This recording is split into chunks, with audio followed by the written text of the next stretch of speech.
So the first question I've got is whether or not any of you guys have ever had to do a poster presentation or a poster assessment in any of the modules that you've done previously. I know some of the HR modules use poster presentations as a way of doing it, but posters are a really good way for you to develop the idea around the project, but also to present it in as succinct a form as possible.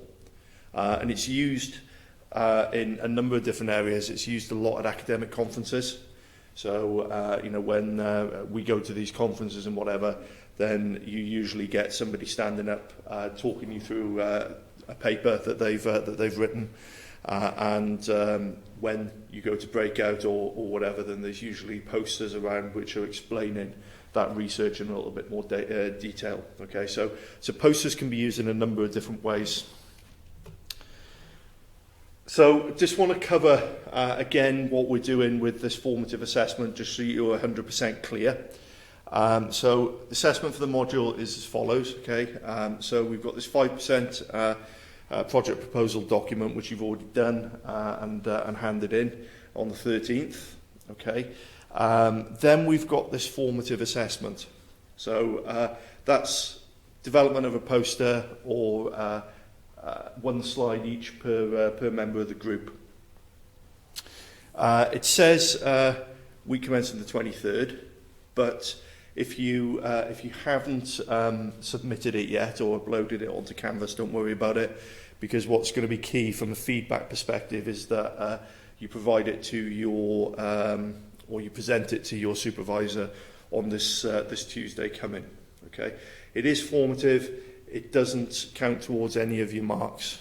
Okay, just to be clear, you have the choice to do a poster or a presentation for this assessment. However, what we're going to be doing this year, as you probably know, we do a final year project fair every year, and under normal circumstances, that would be in an exhibition format, usually in the atrium, one evening in March. Probably not going to be able to do that in this format this year. So what we're going to be asking you guys to do is to create a poster in any case that you can virtually put up, so that we can have a virtual final year project fair. And again, this is something that you'll be able to use in your reflections. It's something that will be good practice for you to do. So whether or not you choose at this stage to do a presentation or a poster, you're going to need to do a poster at some point next semester in any case. So then you've got the 5% interim report, which is going to be in presentation format. So that's going to be March the 1st to the 5th. Okay, so that is the formal presentation.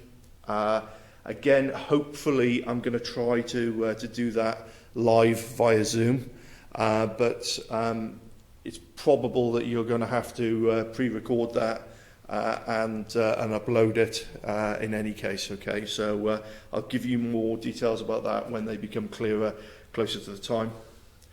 Then you've got the big one, okay, the 50% individual reflection, and that's going to be following the project fair. So that's going to give you time to actually reflect on what's happened with regards to the fair and everything else that's gone on around it.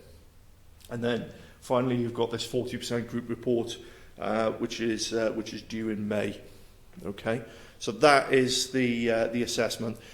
Formative assessment is important because it's something that you can use in your group report, and it is something that we will be expecting you to reflect on as part of your individual reflections.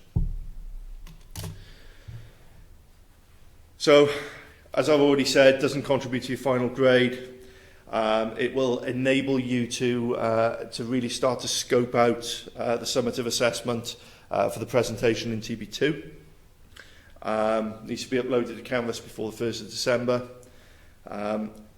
It's important that if you are doing the presentation, that everybody within the group speaks. There's a reason that we want you to do this. It's because it allows us to judge what levels of engagement there are within the group, okay, and that everybody is pulling their weight from that perspective. Feedback that you'll receive on this will be verbal and it will be immediate. So your supervisor, after you've presented, will actually give you some feedback on what they've seen. It is perfectly fine for you to invite your project provider along to that meeting as well. Okay, so just provide them with the link, and we can go from there. So, what are you all doing sitting here? And firstly, no, there's only 5 of you here. Thank you for turning up. It's really good to see people engaging. Okay. Just so you're aware, Sarah Owens has recorded a session which is up on Canvas. I think she put it up on Wednesday around presentation skills. Okay, and she'll be doing a kind of question and answer surgery session early in the new semester in preparation for your presentation as well. Okay, so 3 questions I want you to have a think about when you leave here. What do you think you're going to choose? Okay, I've already asked you who has done a poster assessment before, so we know that nobody has actually done that. What about presentation assessments, though? You should all have done some form of presentation at one point. Have you actually done a presentation assessment? No. Okay. Interesting. Okay, I'm surprised as program director that you haven't. Yeah, okay. What are your feelings about presentations? Nervous? Excited? Not really sure what to expect? All of the above? Yeah? Okay. Don't stress out about it is the first thing I would say. Another reason for the formative assessment is that it gives you the opportunity to practice your skills in an environment which isn't really going to matter. Okay, so the feedback that you receive, if it's a complete disaster, don't worry about it. Okay, that's what we're trying to make sure doesn't happen when you get to the summative assessment. Usually, what I do with my groups is I book out the media suite. So I get you in front of proper TV cameras and get you to do it behind the news desk in there. Unfortunately, we're not going to be able to do that this year. At least I don't think we are. I'm waiting on people to come back to me at the moment to let me know whether or not that's possible. But the usual format is you do the presentation, so it's 15 minutes in this case, then you get 5 minutes question and answer. And the only people that you will be presenting to are the project provider and your supervisor. That's it. So it's not going to be in a big lecture theatre like this where you have to stand up and present. It's in a safe environment, okay? It is recorded, and the reason it's recorded is that we need to have evidence of what you've done for the external examiners. Yeah.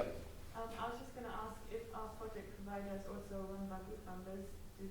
Are they also included in the presentation, or do the others have to present in front of them still? So the group presents. Everybody within the group will be expected to present and take a part in that presentation. It's a group presentation. The supervisor will be there and will be marking it. The project provider may also be there. If they're not, it's not a problem. But the project provider, and this is a really important thing, does not have any influence on the mark that you receive. Okay? But I mean, like, it's her business, so she's the project provider, but she's also one of our group members. It's Alice, isn't it? Yeah. In that instance, she won't be able to ask any questions because she's part of the team. Okay, but she still will be there presenting as part of the team from that perspective. Okay? All right. Okay, so what needs to be in the poster? So a poster, obviously there's only a limited amount of space that you can add information, and there's a few common mistakes that people make with posters. The first one is trying to get too much information on there. Okay, so what you need to do is focus on what the aims and the objectives of the project are. That's the key bit of information. So we need you to highlight to us as well in this instance what work you've already done. Okay, so I know all of you have been working really, really hard on that, but what work have you done so far? And that could be a list. It's an inexhaustible list there, but it could be market research, data analysis, etc., etc. What does the above suggest for the company and the project? So what we're looking at is your interim thoughts on the work that you've already done. It's not the end point, okay? It's what you've done so far. And also then leading up to your future plans. So it's a bit of a story, really. And storyboarding is one of the main tools that you can use to put posters together. So what you need to do is think of it like a story. Where did you start? What are you doing at the moment? Where do you think it'll end?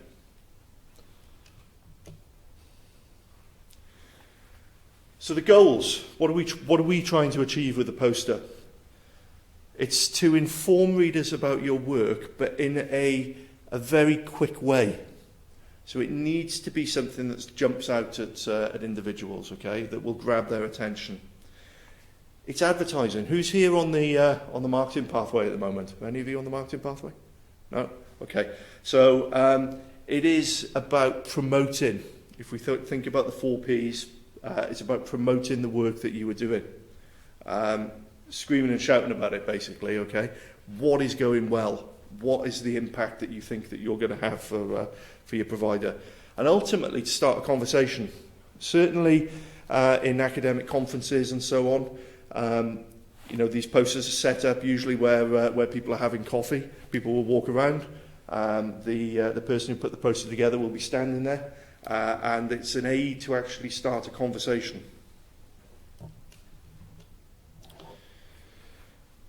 So we're talking about what makes a bad poster. I said too much information is the big one, but something that's difficult to tell what the main point is, what you're actually trying to achieve. And sometimes you don't need to say what the main point is. Actually, just having a picture or a background will enable you to show what the point of the project is. Very small text, goes without saying, something that you can't actually read or doesn't jump out at you. If the charts are poor, if you have charts in them, so there's again too much information or it's unclear what they're trying to depict, or if the poster is badly organised, so there's bits and pieces of it all over the place, it doesn't flow.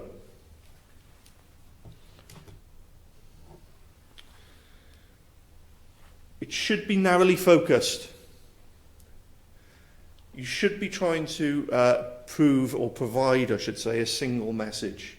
What is it that you hope, in a sentence, that your project is going to provide to the project provider? Okay, what is the headline of what your project is going to do, the impact that it's going to provide?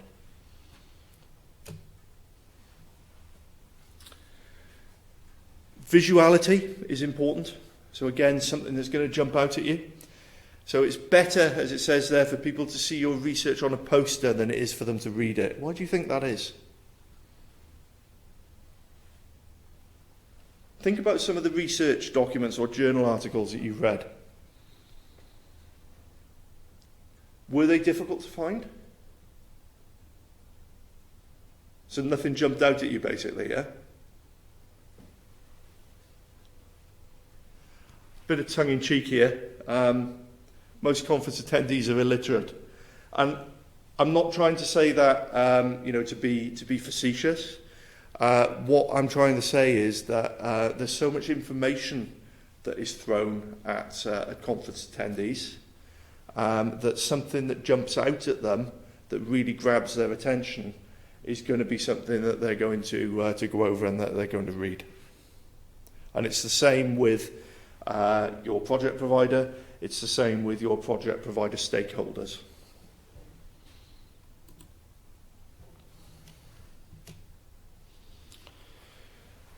So we're mentioning about structure. Structure is probably the second most important bit of information or design that you need to put into your poster. So we need to have a visual and a clear connection between the stages of what you are trying to, of the story that you're trying to tell. Okay, one part should lead on to the next. And there should be this logical flow. So bear in mind that as Westerners, we tend to read from left to right, top down. That is the format that the audience that you are selling this poster to needs to have. Okay. If you're in the Far East, for instance, it's the other way around. It's right to left, predominantly. Okay, so you need to be aware of your audience as well. You need to understand who your audience is. Two big bits here, okay? Again, knowing your audience. If you are, let me pick on somebody. Just because I know Victoria, I know what your project is. You're dealing with management professionals. So Victoria's group is one of the CMI groups. If you were talking to management professionals about the basics of management, how would that come across, do you think?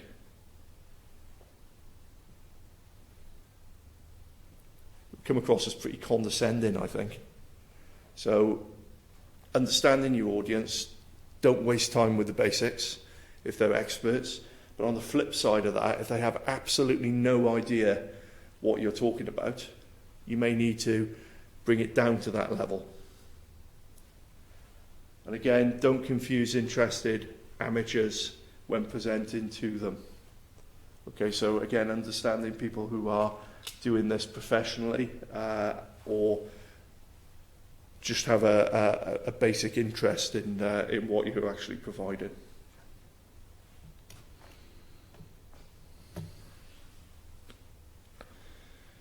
Frame your message. It's a picture. What you're trying to do is put the information that you are generating into, what might be a 6, 10, 18, 20,000 word report onto a single poster. Okay, so it needs to be framed. You need to be able to get the person who's viewing it to focus right down on the message that you want them to focus on. So using different fonts is an important element with this. And there's loads of different layouts that you can use. So we've got the columnar layout there, okay, at the top left. So we've got things in columns. But think about how people read. Think about how you want the story that you're telling to progress. Okay, so you might have a diagonal focus. Okay, so getting people to read down the poster. You may have a central focus where the central part of the poster, top right there, is the main framed element, and you have all of the other elements around it, like a star diagram. Okay, so you need to be aware of how the layout is going to work, and the reason why you've chosen that particular layout as well. I was talking about fonts. Headings are important. Okay, so there's a 1969 newspaper there.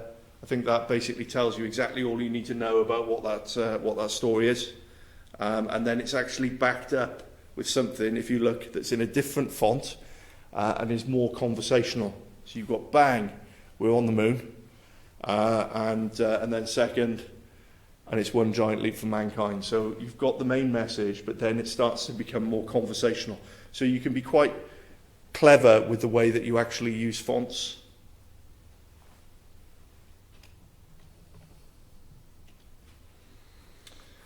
I was mentioning about charts, good charts and bad charts. Contrast is important. So you need to get your artistic heads on, think about the colours and the colour schemes and so on. Make it easy to read the information that's on there. Okay. So again, scatter diagrams and things like this. I don't know how many of you are doing any business analytics modules, but a lot of business analysts would just have the scatter plots on there and not actually draw in the relationship line. So making it as easy to read as possible. What is it that you're trying to prove with that chart? Why is it there in the first instance? Does it contribute to that message? Okay, so I'm just going to play this for you.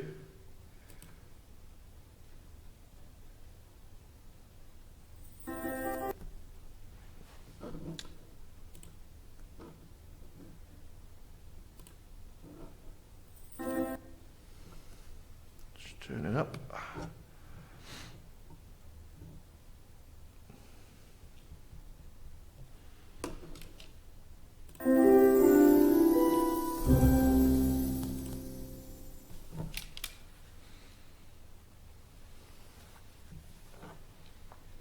Even if you're not invited to speak at your scientific meeting, you still have a great opportunity to share your results and wow your fellow scientists at a poster session.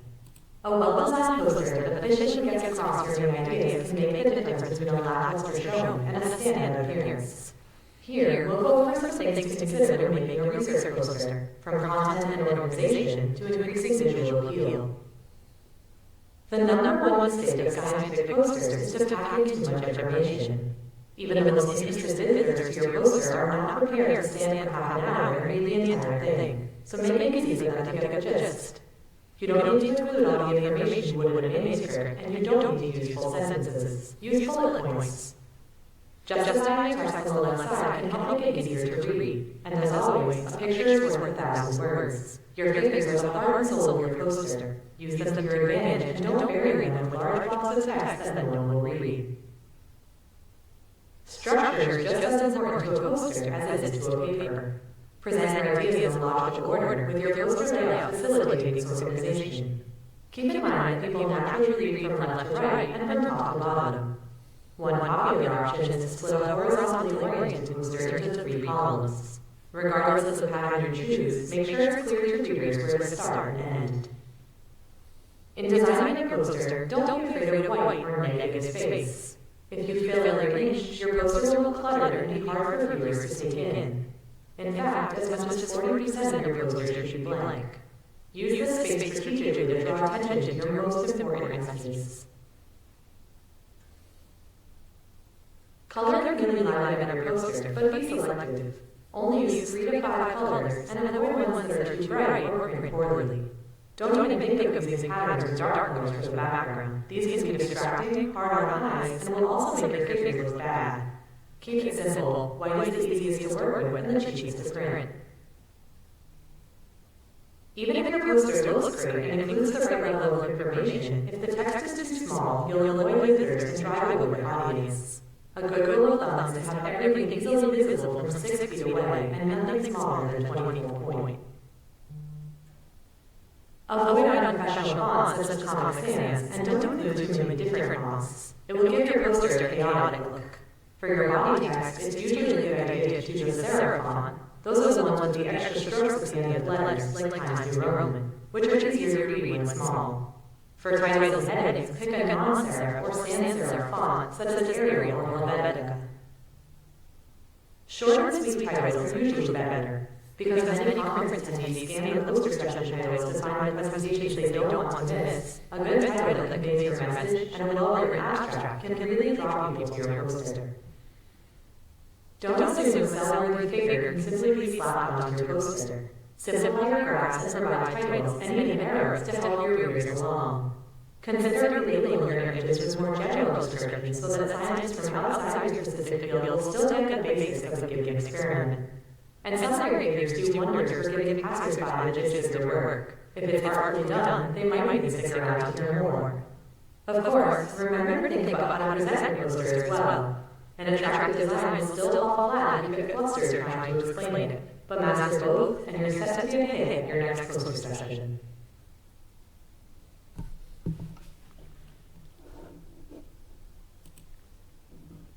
Okay. So just as I was saying at the start, there's some really good points that are covered there. I am recording this as well, so you can look back at this at some point in the future as well. Okay, so there's a small number of us, so we can do this quite well. I've got about 12, 15 different real posters here. Okay, and what I want you to do is to tell me whether or not you think that's good or bad, or they're good or bad. So what do we think about that one? Yes? Yep, Victoria? Too much information, maybe? Okay, too much information. Anybody else? Too many graphs. Too many graphs? Yeah? You can't really read the graphs properly, they're a bit small, I think. Okay. I'll come back to the I think bit in a minute because that's quite important. Jess, have you got anything you think? I just said the same thing. It's Yeah. about information, too many graphs. Okay. First thing on the list is all their names. Yeah. First thing you can read is all their names.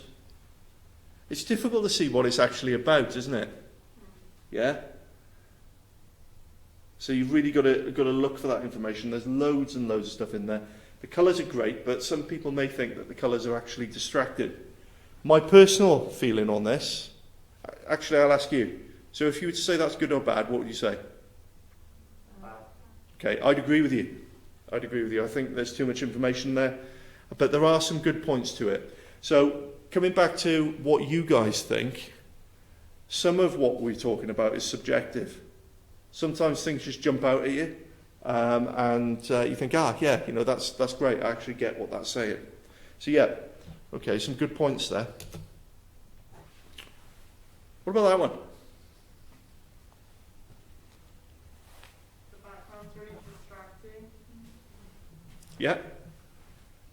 You can't really read the blue bit at the top. It's kind of like the background ruins it. Okay, I'd agree with you. Yeah. Again, the paragraphs are really long. You can't really see the text from a distance. Okay.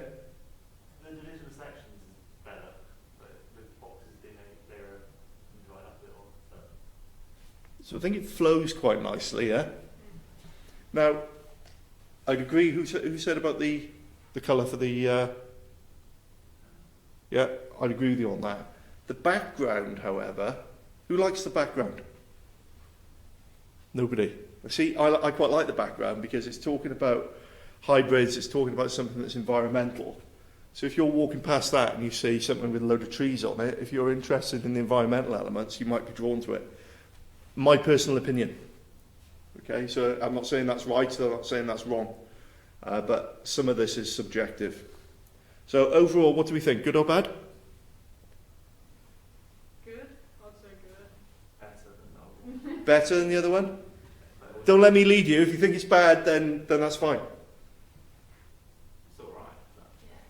I think it ends up in a point, is it just good in comparison? Yeah, I wouldn't say good just on its own, but if you compare it to the other one, yeah. I think if you can't read the title, then the whole thing's pretty rubbish. You have to read the thing to work out what Yeah. it is that way. I personally, I think it's bad.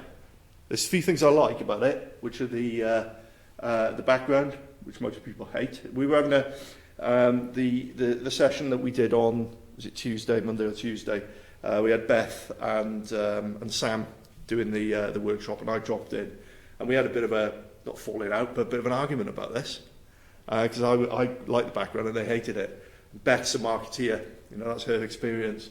So she was quite adamant that it was a bad poster. But I do think it's a bad poster, but with some good points. Okay. What about that one?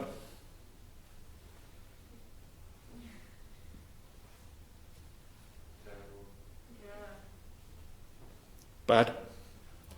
Very bad. I think there's loads there that we can pick out of that. So that video was talking about not using grey backgrounds, it's distracting. Whoever thought about putting red on grey, the contrast is all wrong with that. The font size is tiny. Yeah? And you can't see it from here, but there is no logical structure to that poster. So what are we saying? Bad? Terrible. Yeah? Terrible. Are these like real posters that people have actually These are all real posters. I spent a good couple of hours actually trawling the internet looking for what I thought were posters that were good in some ways and bad in others. Okay, but again, I'm not trying to lead you here. What about that one? so blurry. Forget about the blur. Yeah. It is blurry because it's the image size that I managed to get off the net. The diagram is very confusing. Okay. Beth loved this because as a marketeer, I don't know if you can see it there, but they've got Flickr, Ceres, they've got brands there that draw you to it. But yes, it's confusing. I think it's confusing. It's more interesting than the other ones. It's like it is a different structure, but It's more of a centrist structure. Yeah. it catches your eye more than the others. And what they're doing is they're focusing on the diagram to tell the story of what's actually happening there. Only problem with posters like this is unless you're there standing describing what the diagram is about, people who are just reading it without your input might not get the gist of what you're trying to say. So again, be careful with that. Again, I think this is a personally good poster, but with some bad points. Yeah, good or bad? What do you think? Good. Good? I think good. Okay.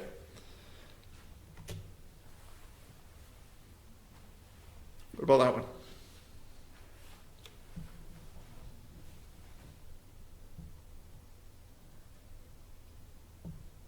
Can't really tell which bit your audio is looking for. Okay, where you start with it, yeah. You don't know which graph goes with what text, you know? So it's completely disorganised, yeah. The title's kind of small, but that's just like a little thing, it's not really a big deal. Is it? Is it a big deal? I think it's a massive deal. It wouldn't grab your attention if you were walking past, would it? Yeah, that's true.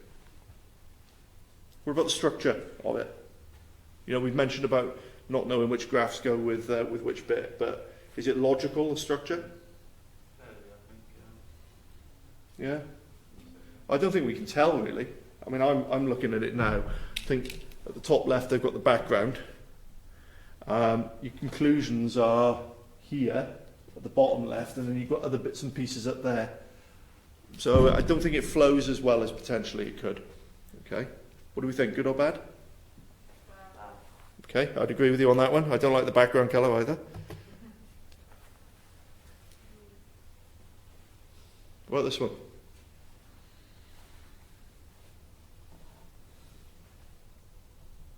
Very, very structured, Mm-hmm.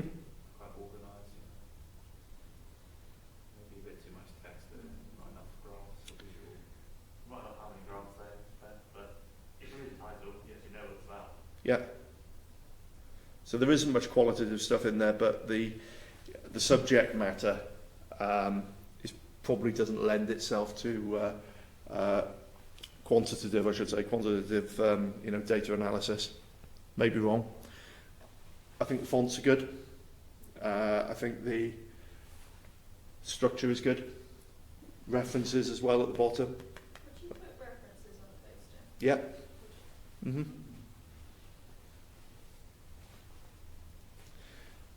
One person thought that this was one of the other groups, thought that it looked too much like a textbook. And I thought that was a good comment.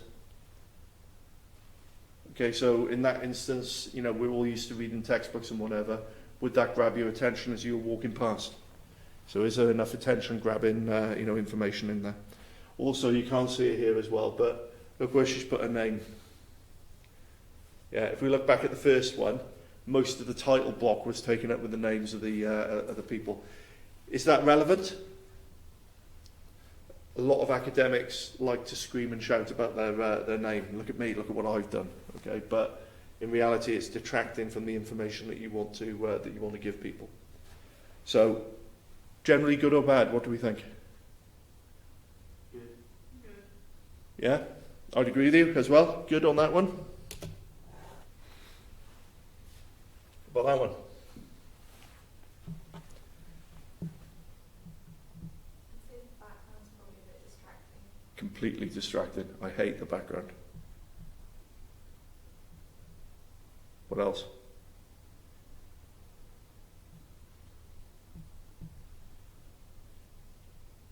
Can you see that picture in the top left-hand corner? What is it supposed to be? So it's a bloke looking at a grid. What relevance does that have to what's going on? It's as if somebody has gone, into Google Images, and they've put conceptualization into Google Images, and the first thing that's popped out, they've dragged off and put it into their poster. Okay. I like the arrow diagram, because that shows very, very succinctly how their research has been designed, what they've done. But in general, good or bad? What do you think? Ooh. Who said bad? Okay, why bad? I just find the whole background very distracting. I think Yeah. It's a lot of text, but it's quite well structured, maybe. Yeah. Why did you say good? I think compared to some other ones, I think it's, I don't know, easier to follow with the flow. I don't think there's too much. I think you're both right, and again, we're getting down to this level of subjectivity. Personally, I hate the background. I think if that was all white, then it would be a lot better. I think if they had some, it's obvious that they're doing some form of, so it even says empirical evidence and theory. So they've come up with these case studies. They've actually tested that, and I would have thought that privacy, security, identity of information would be quantitative in the way that they're doing it. So where is the quantitative information, where are the graphs, where are the charts, and all that sort of stuff. So yeah, I think there's a few things that you could pick out of it. I'm on the fence with this one. So I'm right down the middle.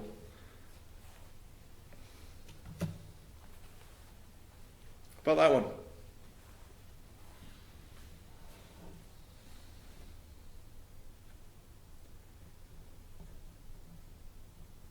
There's just so many images. All the images are just randomly placed, not really Yeah. format or so nothing's lined up properly. Personally, Scale properly. the one with the trees, I like this one for the same reason. Is that it's about sonar characterization of a relict meandering river channel in the mid-continental shelf. Okay, but it tells you, the picture tells you or the background tells you basically what it's about in very basic terms. Problem with it, I think, is when they've got these sonar images, the contrast between the background and the sonar images is really bad. Okay, so again, I like this for a number of reasons. I think it's logically, the structure of it could be a lot better. Like this bit here, they've got 5 graphs there, and they've decided to try and slam this bit of text in there, trying to get too much information on. And the box isn't even actually the same shape. Can you see that? It's a little bit shorter, so it looks messy as well. So what do we think? Good or bad? Bad, but with some good elements in there. Yeah. Okay.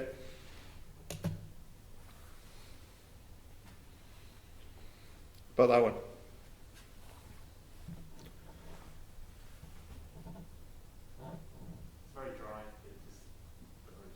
boring, isn't it? Loads and loads of information. You're going to have to stand there, as the video said, for half an hour and read that to try and get any semblance of what that research is actually about. So what do we think, good or bad? Okay, I'd agree. There's only a few more, don't worry.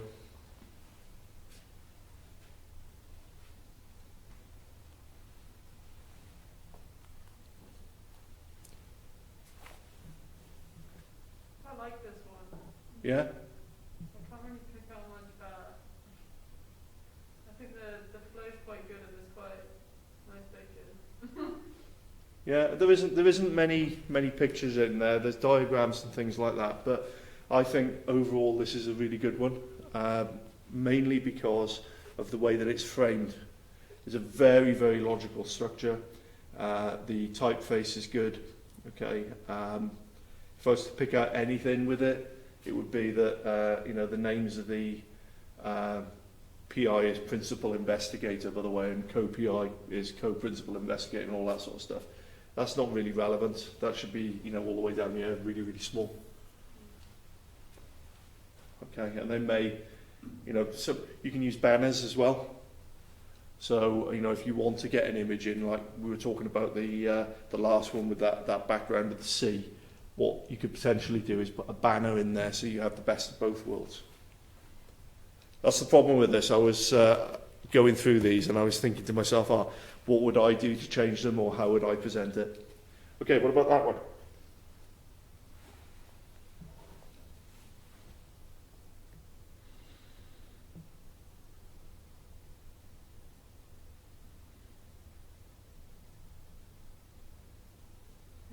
I quite like that one. It's not got too much words in it. It's quite laid out. Framed again, yeah. Diagrams are with a bit of text that's related to them. Good structure. Yeah. I like this one in general. And again, the whole 40% of your poster should be white is evident in this one. What about that one? You guys are getting experts now. There's some very similar ones that are coming through now. Well, they've got too much white on that one. Yeah. Yeah. There's not really any information in the case study section. It's just No. free drafts that don't have any context to them. Quite sure all the drafts don't have any context to them. Too little information in there, yeah, I'd agree.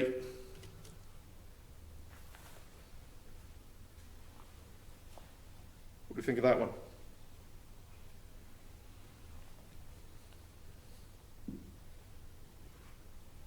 I'd say again, good structure. Structure's good. Not too many use of colours. Where the colours are there, they're good. The contrast is good. It's easy on the eye. Doesn't jump out to you, but they're not No. hugely. Exactly. But again, you've got to look at the type of people that potentially are putting this together. Okay, so there's differential calculus and all that sort of stuff in there.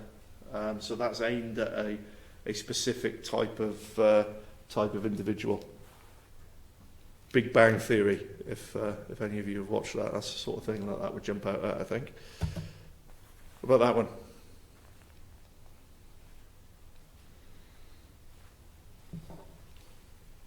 The gradient means that like the font is like different grade as you go through the whole poster. Mm-hmm. It's distracting. And I think the whole idea of actually having white lettering on a dark background is quite difficult to read as well. That can cause issues.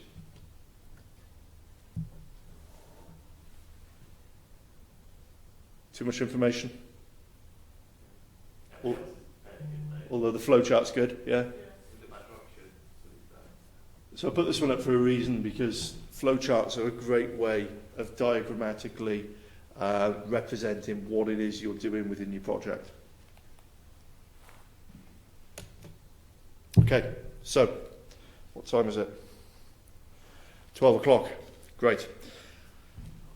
What I'd like you to do is to, and I'll put these down here, this paper has been untouched for 72 hours. Okay, so I'd like you to grab a bit of paper and just start to individually think about your own particular project and how you could design a poster to develop and to show what that project is. Okay. Now I know that we are not in our groups here. Some of your other group members may have been to a previous session. Okay, so what I'm not asking you to do is to design a poster that will be the definite one that you will use for your group, but it will give you the opportunity to say, well, this is what my thoughts are, and you can combine them and come up with a decent poster from what you've actually combined in your own thoughts. Because as I said, your ideas are very, very subjective when it comes to that. So think about things such as graphs. Think about flowcharts. Okay, the types of headings that you're going to get, what the layout is actually going to be. Okay, so we'll take 15 minutes to do that. What I'll do is I'll answer some questions at the same time, but this is then something that you can take away and use within your groups. Okay. Okay. So, come and grab a bit of paper, one at a time, please, if that's okay.